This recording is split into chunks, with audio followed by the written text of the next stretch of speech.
आज प्रधानमंत्री मोदी का भाषण इसलिए भी अलग था क्योंकि इस भाषण का एक पूरा भाग विपक्षी दलों के गठबंधन पर केंद्रित था, जिससे समझ में आता है कि प्रधानमंत्री मोदी आज अपने भाषण से 2024 के लोकसभा चुनाव को लेकर अपना एक एजेंडा सेट कर रहे थे।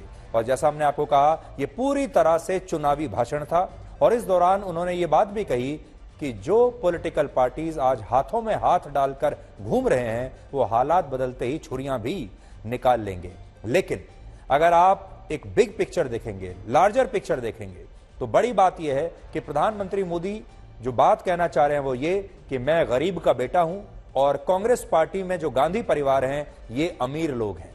आज उन्होंने कहा भी कि वो लोग जो हवाई जहाज में जन्मदिन मनाते हैं, आज उन्होंने अपने भाषण में एक बात कही कि ये तो वो लोग हैं जो हवाई जहाजों में बैठकर जन्मदिन मनाते हैं, केक काटते हैं।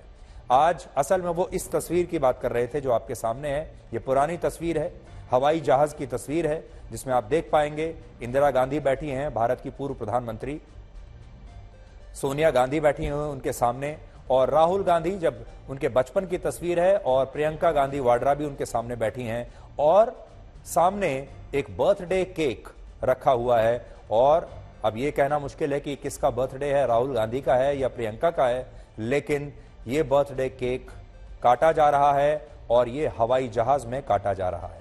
और प्रधानमंत्री मोदी इसी तस्वीर को देश की जनता को दिखाकर उनके सामने ब्लैक एंड व्हाइट ये दो तस्वीरें पेश करना चाहते हैं और बताना चाहते हैं कि लोग ये समझ लें कि कौन अमीरों के खानदान से आता है, कौन बड़े बड़े दरबार चलाने वाले लोग हैं और कौन गरीब का बेटा है। और आज उन्होंने यही बात विपक्ष में जो गठबंधन में जो बड़े बड़े दल हैं, छोटे छोटे जो दल हैं, उनके बारे में भी उन्होंने कहा कि ये लोग कभी भी एक साथ रहेंगे नहीं क्योंकि इनकी विचारधारा एक जैसी नहीं है।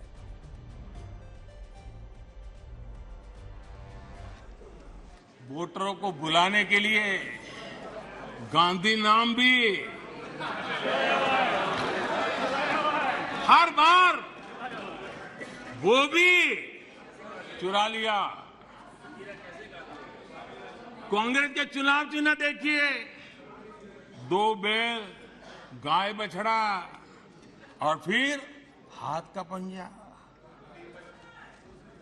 ये सारे उनके कारनामे उनकी हर प्रकार की मनोवृत्ति का प्रतिबिंब करता है, उसको प्रकट करते हैं और ये साफ दिखाता है कि सब कुछ एक परिवार के हाथों में सब केंद्रित हो चुका है। आदरणीय अध्यक्ष जी, ये इंडिया गठबंधन नहीं है, ये इंडिया गठबंधन नहीं है, एक घमंडिया गठबंधन है। ये इंडिया गठबंधन नहीं है, घमंडिया गठबंधन है। और इसकी बारात में हर कोई दूल्हा बनना चाहता है, सबको प्रधानमंत्री बनना है।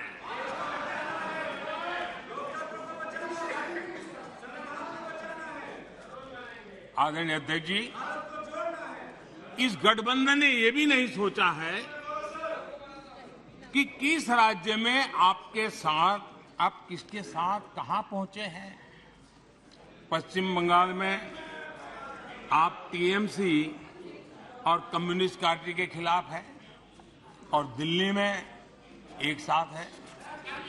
और अधीर बाबू 1991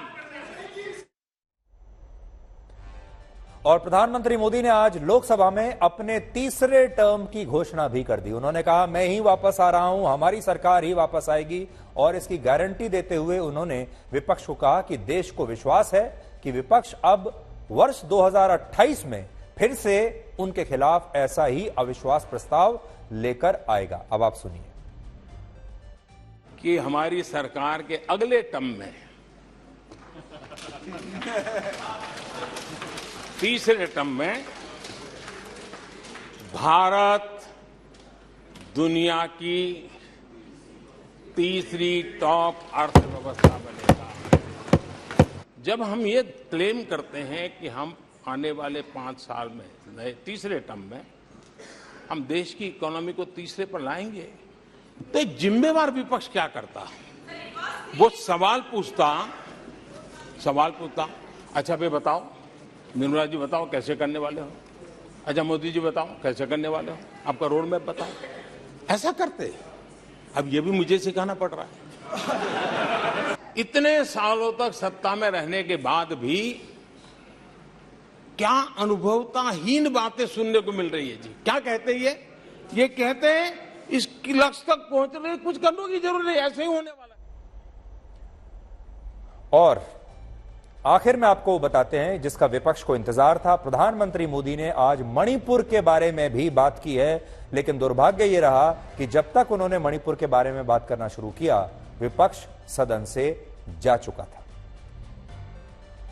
कल वैसे विस्तार से अमित भाई ने बताया है। मणिपुर में अदालत का एक फैसला आया। अब अदालतों में क्या हो रहा है वो हम जानते हैं। अब उसके पक्ष विपक्ष में जो परिस्थितियां बनी, हिंसा का दौर शुरू हो गया और उसमें बहुत परिवारों को मुश्किल हुई। अनेकों ने अपने स्वजन भी खोए। महिलाओं के साथ गंभीर अपराध हुआ और ये अपराध अक्षम्य है और दोषियों को कड़ी से कड़ी सजा दिलवाने के लिए केंद्र सरकार, राज्य सरकार मिलकर के भरपूर प्रयास कर रही है। और मैं देश के सभी नागरिकों को आश्वस्त करना चाहता हूं कि जिस प्रकार से प्रयास चल रहे हैं, निकट भविष्य में शांति का सूरज जरूर उगेगा। इस समय पूरी दुनिया में लोग कंफ्यूज्ड हैं। वो समझ नहीं पा रहे हैं क्या सही है, क्या गलत है, क्या सच है, क्या झूठ है। और ये स्पष्टता हम आपको अपने इस नए शो में देंगे। सब कुछ ब्लैक एंड व्हाइट में बताएंगे। इस शो में मेरे बालों के अलावा कुछ ग्रे नहीं होगा। हर खबर ब्लैक एंड व्हाइट की तरह बिल्कुल स्पष्ट होगी। इस समय पूरी दुनिया में लोग कंफ्यूज्ड हैं। वो समझ नहीं पा रहे हैं क्या सही है, क्या गलत है, क्या सच है, क्या झूठ है। और ये स्पष्टता हम आपको अपने इस नए शो में देंगे। सब कुछ ब्लैक एंड व्हाइट में बताएंगे। इस शो में मेरे बालों के अलावा कुछ ग्रे नहीं होगा। हर खबर ब्लैक एंड व्हाइट की तरह बिल्कुल स्पष्ट होगी।